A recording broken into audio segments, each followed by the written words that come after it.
The administration that you're a part of is pushing for a massive tax break for billionaires, paid for by massive cuts to health care and food assistance for everyday Americans, including to the children that you're charged with educating.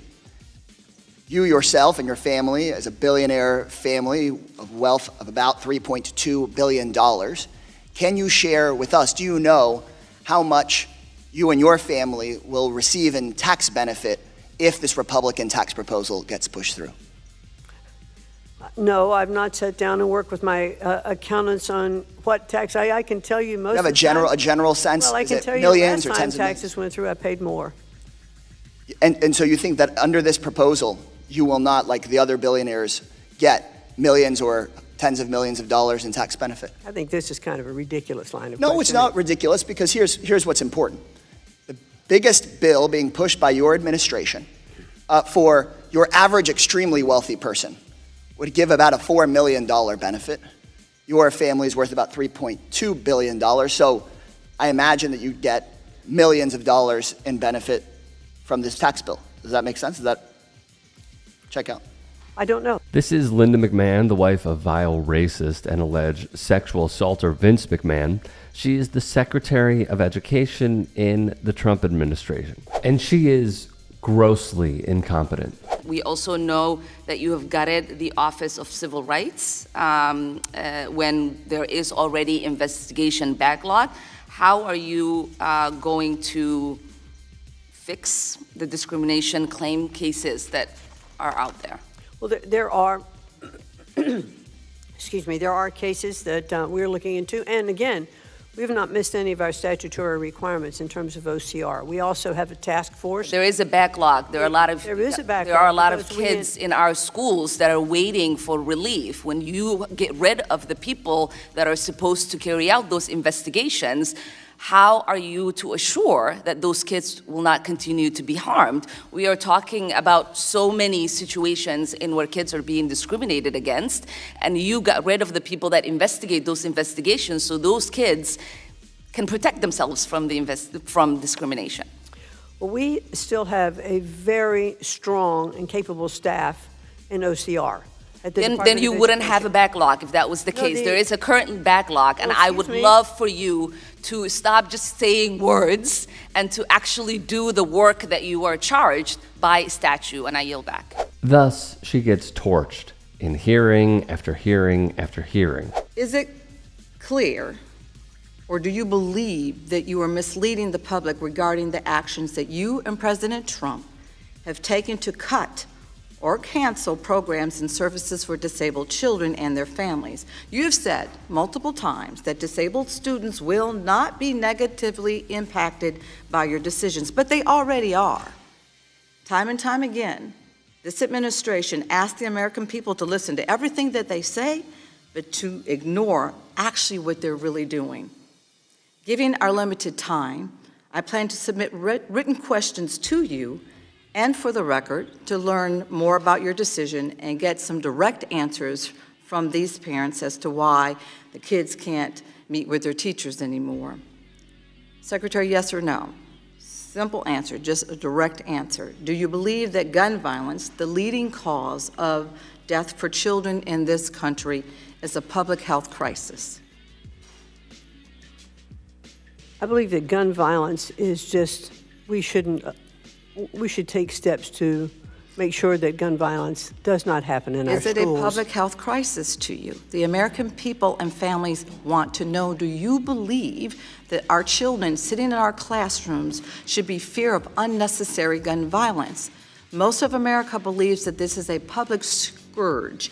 Do you believe that gun violence poses a threat to our children while they're sitting in our classrooms? Gun violence should not be allowed anywhere, and gun violence especially should not be in our schools. I'd like to say to you, Secretary, as a mother who lost her son to unnecessary gun violence in the prime of his teenage years, your response, or basically a lack of response, is completely out of touch. Every parent, whether they send their kids to public or private school, worries about their child being killed at school. And there's a lot of data to prove that. It is unfortunate reality that this happens every single day, but yes, this is the reality. To give a better understanding of this incompetence, she can't even handle a simple layup like this. Madam Chair, what's the definition of insanity? Of sanity or insanity? Insanity. Insanity? Yeah. Doing the same thing over and over again and expecting a different outcome. Right. And what was we ranked in reading and math in 1979? I'm sorry, what? What was we ranked nationally in math and reading in 1979? We were very, very low on the totem pole. We're number one in 1979. Now, it's no surprise with their track record, when one works for an administration such as this, they want to bring back some of the worst parts of society from yesteryear. I literally hate Indiana.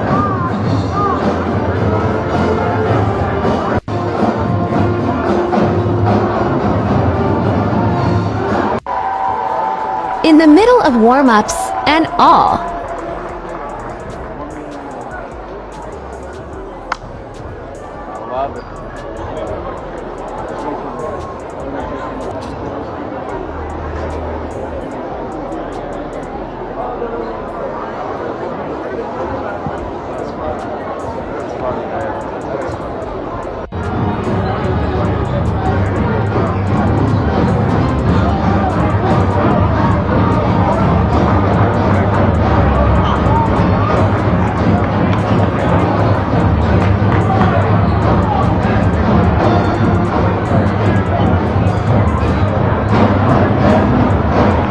And how do I know this? On New York's Long Island, Massapequa High School is the home of the Chiefs. And to go with that name, the school also has a tribal-inspired logo and mascot. The state's Department of Education does not approve of that. And they've threatened the school could lose state funding if it does not stop using Native American references. Well, President Trump and the federal education department. The president weighed in on social media in April to call New York's opposition an affront to our great Indian population.